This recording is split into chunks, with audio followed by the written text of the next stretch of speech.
in my career, let's do what we can where we can now because it's an urgent matter. Other people have the patience and the guts to work on policy. Okay, Robert or Hamish, do you want to touch on the sustainability and supply chain issue, or maybe Robert, why don't you speak to it, and then I want to go another round.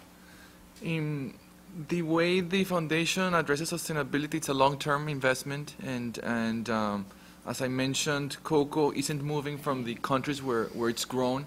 It doesn't. The agricultural frontier has expanded basically to its limits, and cocoa in most cases is not processed. In some countries it's processed, but mostly it's processed or converted into sub-products in developing world. So the nature of the business requires long-term investments. Cocoa by nature is a tree crop, so you don't see drastic changes in 1 year to 2. It's one of those crops that needs patience and time, and patience and time, and a little bit more of patience and time. The tree is planted, and in 5 years starts producing cocoa, and it can continue producing tree in pods for 30, 40 years. So it's a long-term investment, and the industry sees it that way. I totally agree. CSR cannot be done as philanthropy. I think that window dressing issue is, at least in the chocolate industry, I don't see it.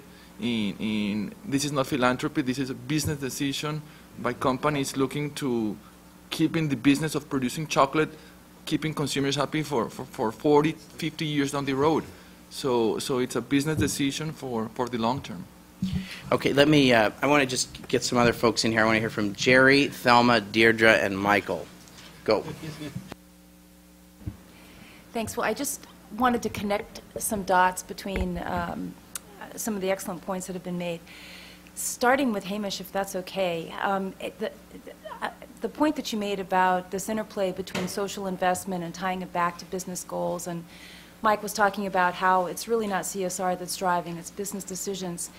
If we could just have one more paragraph on the mechanics of tying the outcomes back to Chevron's bottom line. So when you're talking about lowering supplier costs, how does that translate into Chevron's bottom line? Or I think even more importantly, just in terms of the companies that we talk to all the time, the biggest impediment they have is doing just that. I mean, it's in a foundation, and it's just, there's just no link back to demonstrate the benefits. So the folks that are making those procurement decisions can do it. So, how do you discount that premium that you need in order to work with SMEs on procurement, for example? And then, can I add one more question? Yeah. Then the other link, I don't want